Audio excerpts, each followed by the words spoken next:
ನಮಸ್ತೆ ಎಲ್ರಿಗೂ. ನಾನಿವತ್ತು ನಮ್ಮ ಚಾನಲ್ನಲ್ಲಿ ಸರಿಯಾದ ಅಳತೆನಲ್ಲಿ ಸಾಂಬಾರು ಪೌಡ್ರನ್ನ ಹೇಗೆ ಮನೆಯಲ್ಲೇ ಮಾಡ್ಕೋಬೋದು ಅಂತ ಹೇಳ್ಕೊಡ್ತಾ ಇದ್ದೀನಿ. ಅದಕ್ಕೆ ಬೇಕಾಗಿರೋ ಸಾಮಗ್ರಿಗಳನ್ನ ನೋಡ್ಕೊಂಬರೋಣ. ನಾನಿಲ್ಲಿ ಒಂದು ಕೆ ಜಿಗಿಂತ ಸ್ವಲ್ಪ ಜಾಸ್ತಿ ಅಂದರೆ 1/4 ಕೆ ಜಿಯಷ್ಟು ಧನಿಯಾ ತೊಗೊಂಡಿದ್ದೀನಿ. ನೋಡಿ, ಇದನ್ನು ಬಿಸಿಲಿಗೆ ಚೆನ್ನಾಗಿ ಒಣಗಿಸ್ಕೋಬೇಕು. ಈ ಥರ ಪುಡಿ ಪುಡಿ ಥರ ಆಗೋ ಥರ ಕ್ರಿಸ್ಪಿ ಇರಬೇಕು. ಮತ್ತು ಮೆಣಸಿನ್ಕಾಯಿನೂ ಅಷ್ಟೇ, ಈ ಥರ ನೋಡಿ, ಹಿಂಗೆ ಮುರಿದ್ರೆ ಹಿಂಗೆ ಟಕ್ ಟಕ್ ಅಂತ ಸೌಂಡ್ ಬರಬೇಕು. ಆ ಥರ ನೀವು ಚೆನ್ನಾಗೇ ಒಣಗಿಸ್ಕೋಬೇಕು. ಇನ್ ಕೇಸ್ ನೀವು ಸರಿಯಾಗಿ ಒಣಗಿಲ್ಲ, ಈ ಥರ ಮುರಿದ ತಕ್ಷಣ ಕ್ಲೀನಾಗಿ ಸ್ಪ್ಲಿಟ್ ಆಗ್ತಿಲ್ಲ ಅಂತಂದರೆ ನೀವು ಒಂದ್ಸರಿ ಡ್ರೈ ರೋಸ್ಟ್ ಮಾಡ್ಕೊಂಡ್ರೆ ತುಂಬ ಬೇಕಾದು. ನೆಕ್ಸ್ಟು ಒಂದು ಕಟ್ಟಷ್ಟು ಕರಿಬೇವನ್ನ ತೊಗೊಂಡಿದ್ದೀನಿ. ಮತ್ತು 150 ಗ್ರಾಮಷ್ಟು ಅರಿಶಿನದ ಕೊಂಬು ತೊಗೊಂಡಿದ್ದೀನಿ. 100 ಗ್ರಾಮ್ಸ್ ಅಷ್ಟು ಅಕ್ಕಿ ತೊಗೊಂಡಿದ್ದೀನಿ. 100 ಗ್ರಾಮಷ್ಟು ಮೆಣಸು ತೊಗೊಂಡಿದ್ದೀನಿ. ದೆನ್ 150 ಗ್ರಾಮಷ್ಟು ಮೆಂತ್ಯ ತೊಗೊಂಡಿದ್ದೀನಿ. ಮತ್ತು 1/4 ಕೆ ಜಿಯಷ್ಟು ಜೀರಿಗೆ ತೊಗೊಂಡಿದ್ದೀನಿ. ಸ್ವಲ್ಪ ಜಾಸ್ತಿ ಬೇಕಾದರೂ ತೊಗೊಬೋದು, 3/4 ಕೆ ಜಿಯಷ್ಟು ಚೆನ್ನಾಗಿರುತ್ತೆ. ನೆಕ್ಸ್ಟು ಉದ್ದಿನ ಕಾಳು ತೊಗೊಂಡಿದ್ದೀನಿ 1/4 ಕೆ ಜಿ. ಮತ್ತು ಹೆಸರು ಬೇಳೆ ತೊಗೊಂಡಿದ್ದೀನಿ 1/4 ಕೆ ಜಿ. ಮತ್ತು ತೊಗರಿ ಬೇಳೆ 1/4 ಕೆ ಜಿ ತೊಗೊಂಡಿದ್ದೀನಿ. ಅಲ್ಲಿ ಕಡಲೆ ಬೇಳೆ 1/4 ಕೆ ಜಿ ತೊಗೊಂಡಿದ್ದೀನಿ. ಮತ್ತು ಸಾಸಿವೆ 100 ಗ್ರಾಮ್ ತೊಗೊಂಡಿದ್ದೀನಿ. ಮತ್ತು ಚಕ್ಕೆ ಮತ್ತು ಲವಂಗ ಒಂದು 5 ಗ್ರಾಮ್ ಅಷ್ಟು ತೊಗೊಂಡಿದ್ದೀನಿ. ನೀವು ಚಕ್ಕೆ ಲವಂಗ ಸ್ಕಿಪ್ ಬೇಕಾದ್ರೂ ಮಾಡ್ಕೋಬೋದು. ಮತ್ತು ಸ್ವಲ್ಪ SSP ಇಂಗು ತೊಗೊಂಡಿದ್ದೀನಿ. ಇದು ಚೆನ್ನಾಗಿರುತ್ತೆ ಫ್ಲೇವರು, ನಾನು ಇದನ್ನೇ ತೊಗೊಂಡಿದ್ದೀನಿ. ನೆಕ್ಸ್ಟು ಅದು ನಾವು ಫಸ್ಟ್ಗೆ ಮೆಣಸಿನ್ಕಾಯಿ ಎಲ್ಲ ಒಣಗಿಸ್ಕೊಂಡಿದ್ವಲ್ಲ, ನಾನು ಹಾಗೆ ಡೈರೆಕ್ಟ್ ಹಾಕ್ಕೊತಾ ಇದ್ದೀನಿ, ಹುರ್ಕೋತಾ ಇಲ್ಲ. ಯಾಕೆ ಅಂತಂದರೆ ಅದು ಚೆನ್ನಾಗೇ ಬಿಸಿಲಲ್ಲಿ ಒಣಗಿದೆ, ಸೊ ಅದಕ್ಕೋಸ್ಕರ. ನೀವು ಬೇಕಾದರೆ ಏನಾದರೂ ಹಸಿ ಅನಿಸಿದ್ರೆ ನಿಮ್ಗೆ ಸ್ವಲ್ಪ ಚೆನ್ನಾಗೆ ಡ್ರೈ ರೋಸ್ಟ್ ಮಾಡ್ಕೊಬೋದು. ರೋಸ್ಟ್ ಮಾಡಿಕೊಂಡು ಈ ಥರ ಚೆನ್ನಾಗೆ ಒಂದು ಹೋಲ್ ತೊಗೊಂಡು ಚೆನ್ನಾಗೆ ಕುಟ್ಕೊಳ್ಳಿ. ಯಾಕೆ ಅಂತಂದರೆ ಇದೇ ಸ್ಪೇಸ್ ಆಕ್ಯುಪೈ ಮಾಡ್ಕೊಂಬಿಡುತ್ತೆ. ಇನ್ನು ಆಮೇಲೆ ಮತ್ತು ಇದರಲ್ಲೂ ಬೈತಾರೆ, ಕ್ಲೀನಾಗೆ ಸ್ವಲ್ಪ ಕ್ರಷ್ ಮಾಡ್ಕೊಂಬನ್ನಿ ಅಂತ ಮಿಲ್ಲಲ್ಲಿ. ಸೊ ಅದಕ್ಕೆ ನೀವು ಆ ಥರ ಮಾಡ್ಕೊಳ್ಳಿ. ನಾವು ಇವಾಗ ಒಂದೊಂದೇ ಐಟಮ್ನ ಡ್ರೈ ರೋಸ್ಟ್ ಮಾಡ್ಕೊಳ್ಳೋಣ. ಮೊದಲಿಗೆ ಧನಿಯಾ ರೋಸ್ಟ್ ಮಾಡ್ಕೊಂಡ್ವಿ. ಈಗ ತೊಗರಿಬೇಳೆ ರೋಸ್ಟ್ ಮಾಡ್ಕೊತಾ ಇದ್ದೀನಿ. ಎಲ್ಲ ಐಟಮ್ಸು ಇದೇ ಥರ ರೋಸ್ಟ್ ಮಾಡಿಕೊಂಡು ಒಂದು ಕಡೆ ಇಟ್ಕೊಬೇಕು. ನೀವು ಲಾಸ್ಟ್ಗೆ ಮಿಲ್ಗೆ ಹೋಗ್ತಿರಲ್ಲ, ಆವಾಗ ಒಂದು ಸ್ವಲ್ಪ ತೊಗರಿಬೇಳೆ ಇಲ್ಲ ಅಕ್ಕಿನ ತೊಗೊಂಡೋಗ್ರಿ. ಯಾಕೆ ಅಂತಂದರೆ ಅದರಲ್ಲಿ ಸ್ವಲ್ಪ ಅಂದರೆ ಪೌಡರ್ ಅದರಲ್ಲೇ ಇರುತ್ತೆ. ಕ್ಲೀನಾಗಿ ಅದನ್ನು ಮೇಲ್ಗಡೆ ಒಂದು ಸರಿ ಹಾಕಿದ ತಕ್ಷಣ ಎಲ್ಲ ಕ್ಲೀನಾಗೆ ಬರುತ್ತೆ. ಸೊ ಎಕ್ಸ್ಟ್ರಾ ನೀವು ಒಂದು ಅರ್ಧ ಕೆ ಜಿಯಷ್ಟು ಅಕ್ಕಿನ ತೊಗೊಂಡೋಗಿರಿ. ಮತ್ತು ನಾನಿಲ್ಲಿ ಉದ್ದಿನ ಕಾಳು ಹುರ್ಕೊತಾ ಇದ್ದೀನಿ. ಉದ್ದಿನ ಕಾಳು ಆದರೂ ತೊಗೋಬೋದು, ಉದ್ದಿನ ಬೇಳೆ ಆದರೂ ತೊಗೋಬೋದು. ಉದ್ದಿನ ಬೇಳೆಗಿಂತ ಬೆಟರ್, ಹೆಲ್ದಿ ವರ್ಷನ್ನು. ಸೊ ಅದಕ್ಕೆ ನಾನು ಉದ್ದಿನ ಕಾಳೇ ತೊಗೊಂಡಿದ್ದೀನಿ.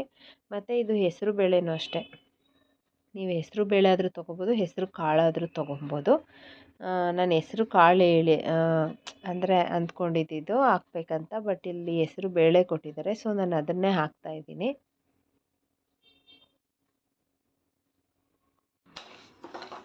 ಮತ್ತು ಅಕ್ಕಿ ಎಲ್ಲನೂ ಒಂದು ಹದವಾಗಿ ಹುರ್ಕೊಬೇಕು.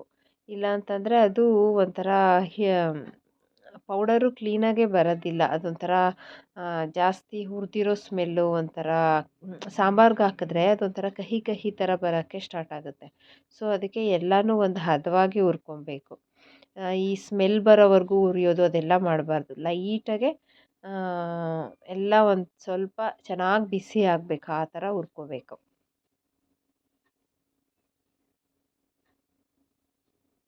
ನಾನು ಅಲ್ಲಿಗೂ ಇಲ್ಲಿ ಸ್ವಲ್ಪ ಮೆಂತ್ಯ ಜಾಸ್ತಿ ಹುರ್ಕೊಂಡ್ಬಿಟ್ಟೆ.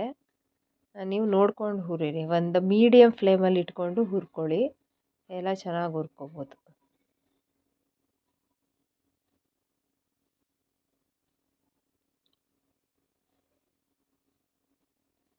ಸಾಸಿವೆನೂ ಅಷ್ಟೇ, ಸಾಸಿವೆ ಸ್ವಲ್ಪ ಚಟಪಟ ಅನ್ನಬೇಕು, ಅಲ್ಲಿವರೆಗೂ ಸ್ವಲ್ಪ ಹುರ್ಕೊಳ್ಳಿ. ತುಂಬ ಜಾಸ್ತಿ ಥರ ಕಪ್ಪಗಾಗೋ ಥರ ಎಲ್ಲ ಹುರ್ಕೊಬೇಡಿ.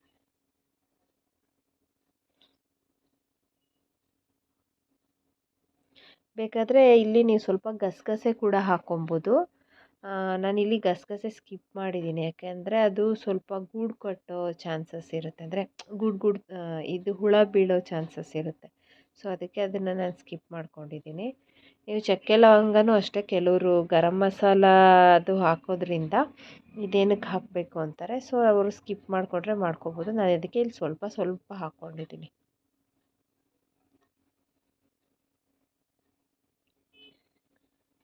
ಎಲ್ಲ ಈ ಥರ ಡ್ರೈ ರೋಸ್ಟ್ ಮಾಡ್ಕೊಳ್ಬೇಕು.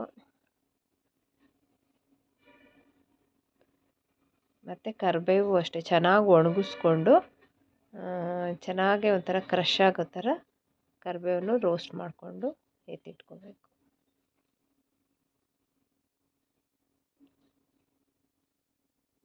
ಲಾಸ್ಟ್ಗೆ ಬಿಸಿ ಇರುತ್ತಲ್ಲ ಅದಕ್ಕೇನೆ ಇದೇನು ಹುರ್ಕೊಳೋದೇನು ಬೇಡ, ಬಿಸಿ ಇರುತ್ತಲ್ಲ ಅದರಲ್ಲಿ ಹಾಗೆ ಬಿಟ್ಬಿಟ್ಟು ಅರಿಶಿನದ ಕೊಂಬನ್ನ ಹಾಗೆ ಬಿಟ್ಬಿಟ್ಟು ಸ್ವಲ್ಪ ಹೊತ್ತು ಬಿಡಬೇಕು. ನೆಕ್ಸ್ಟ್ ನೋಡಿ ಇದನ್ನೆಲ್ಲ ಹುರ್ಕೊಂಡಿದ್ದೀನಿ. ಇದನ್ನೆಲ್ಲ ಹುರ್ಕೊಂಡಿರೋದನ್ನು ಚೆನ್ನಾಗಿ ಹಾರಕ್ಕೆ ಬಿಡಬೇಕು. ಹಿಂದೆಯೇ ಎಲ್ಲನೂ ಹಾಕಿಬಿಟ್ಟು ಮಿಕ್ಸ್ ಮಾಡಬಾರ್ದು, ಸ್ವಲ್ಪ ಎಲ್ಲ ಚೆನ್ನಾಗಿ ಹಾರಬೇಕು. ಬಿಸಿ ಇರೋದನ್ನೆಲ್ಲ ಆರಬೇಕು. ನೋಡಿರಿ ಈ ಥರ ಕರಿಬೇವೆಲ್ಲ ಚೆನ್ನಾಗಿ ಕ್ರಷ್ ಆಗಬೇಕು. ಆ ಥರ ಕ್ಲೀನಾಗಿ ಹುರ್ಕೊಬೇಕು. ನಾವು ಎಷ್ಟು ಕ್ಲೀನಾಗಿ ಹುರ್ಕೋತೀವೋ ಅಷ್ಟು ಚೆನ್ನಾಗಿ ಸಾಂಬಾರು ಪೌಡರ್ ಚೆನ್ನಾಗಿ ಬರುತ್ತೆ. ಮತ್ತು ಇವಾಗ ನಾವು ಅದಕ್ಕೇನೆ ಈ ಹಿಂಗನ್ನು ಸೇರಿಸ್ಕೋಬೇಕು. ಹುರ್ಕೊಂಡಿರ್ತೀವಲ್ಲ, ಡ್ರೈ ರೋಸ್ಟ್ ಮಾಡ್ಕೊಂಡಿರ್ತೀವಲ್ಲ, ಆ ಇಂಗ್ರೀಡಿಯೆಂಟ್ಸ್ಗೆನೆ ಹಿಂಗನ್ನು ಸೇರ್ಕೋಬೇಕು. ನೆಕ್ಸ್ಟ್ ಇದು ಅರಿಶಿನದ ಕೊಂಬನ್ನು ನೀವು ಡೈರೆಕ್ಟ್ ಹಾಗೆ ಮಿಲ್ಗೆ ಹಾಕ್ಸ್ಕೊಬೇಡಿ. ಸ್ವಲ್ಪ ಅಟ್ಲೀಸ್ಟ್ ಒಂದೆರಡು ಸ್ಲಿಟ್ ಆಗೋ ಥರ ಒಡ್ಕೊಂಡು ಅದನ್ನು ಮಿಕ್ಸ್ ಮಾಡ್ಕೊಳ್ಳಿ. ಯಾಕಂದರೆ ಎಲ್ಲ ಕಡೆ ಎಲ್ಲ ಹಾಕ್ಕೊಡ್ತಾರೆ, ಕ್ಲೀನಾಗಿ ಅದು ಇದಾಗುತ್ತೆ. ಸೊ ಕೆಲವರು ಅದನ್ನು ಸ್ಲಿಟ್ ಮಾಡಿ ತೊಗೊಂಬನ್ನಿ ಅಂತಾರೆ. ಸೊ ಅದಕ್ಕೆ ಈ ಥರ ಎಲ್ಲ ಮೆಣಸಿನ್ಕಾಯಿ ಫಸ್ಟು ಕುಟ್ಟಿ ಇಟ್ಕೊಂಡಿರ್ತೀವಲ್ಲ ಅದಕ್ಕೆ ಎಲ್ಲನೂ ಮಿಕ್ಸ್ ಮಾಡ್ಕೊಬೇಕು. ನಾನಿಲ್ಲಿ 1/4 kg ಧನಿಯಾಗೆ ಆಲ್ಮೋಸ್ಟು ಅರ್ಧ ಗುಂಟೂರು ತೊಗೊಂಡಿದ್ದೀನಿ, ಅರ್ಧ ಬ್ಯಾಡಗಿ ತೊಗೊಂಡಿದ್ದೀನಿ, ಅರ್ಧ ಮಣ್ಕಟ್ಟು ಇಷ್ಟು ತೊಗೊಂಡಿದ್ದೀನಿ. ಯಾಕಂದರೆ ಮೆಣಸಿನ್ಕಾಯಿದು ಅಳತೆ ಆವಾಗಲೇ ಹೇಳಲಿಲ್ಲ, ನಾನು ಮರ್ತೋಗ್ಬಿಟ್ಟೆ. ಸೊ ಇಷ್ಟು ಅರ್ಧ ಅರ್ಧ ಅರ್ಧ ಎಲ್ಲ ತೊಗೊಂಡಿದ್ದೀನಿ. ಇಷ್ಟನ್ನು ನೀವು ಮಿಲ್ಲಲ್ಲಿ ಪೌಡರ್ ಮಾಡಿ ಇಟ್ಕೊಳ್ಳೋ ಅಂಥದ್ದು. ನಿಮಗೆ ಈ ವಿಡಿಯೋ ಇಷ್ಟ ಆಗಿದರೆ please like, share and comment. And thanks for watching. Thank you.